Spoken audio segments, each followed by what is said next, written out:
How about back to the ready state? So we were just talking about some ways to sort of conceptualize your training when you have maybe a tendinopathy or tendon pain or frankly, any injury. One of the things that we know is that we're not just restoring, sort of getting people out of pain, we're trying to restore their function. But more importantly, we have an opportunity to improve their function. So one of the things that we're always working on and thinking about is, well, how do I know I own a position?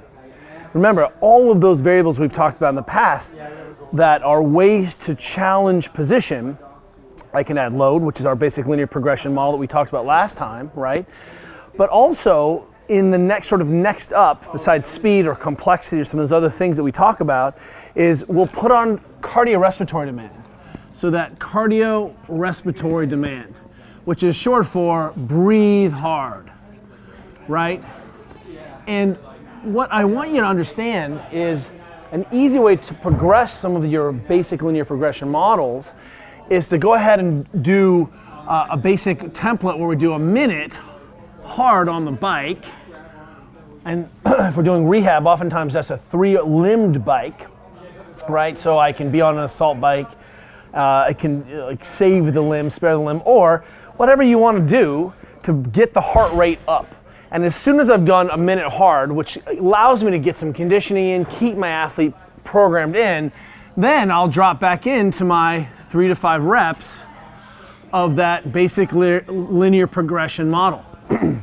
So what's nice now is that I can repeat this as many rounds as I want, and what I can do is start to strip out. So instead of a 5x5 or extending that up to upwards of 8 to 10 sets, depending on your athlete and what your goals are, one of the nice things now is that I can just, hey, let's throw a 3 on here and let's do 10 sets of 3. So we can do this tempo movement, or that can be body weight or skid down, but what we're seeing is that as soon as I start to add this big cardiorespiratory demand piece in between, this becomes infinitely harder.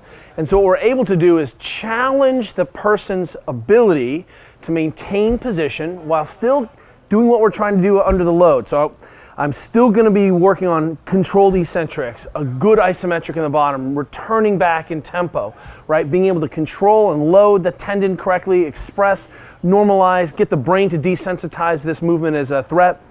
But then as soon as I start to layer in this significant cardiorespiratory demand, this changes. And actually you'll see that people who can do some 5x5s get them to breathe hard and they fall apart.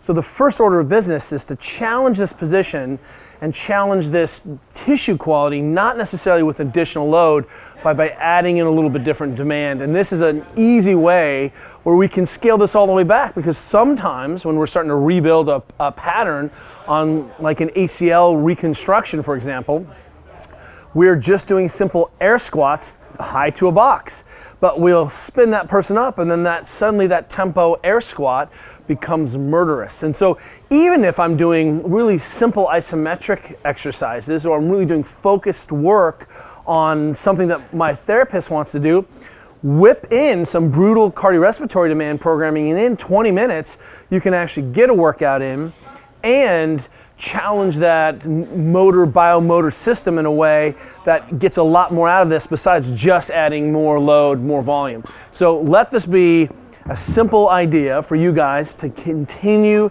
to progress your own rehab, continue to desensitize sort of simple pain-related problems, add in a brutal piece in between, drop the rep range down or don't, and then get 8 to 10 rounds of that, and let me know how it goes.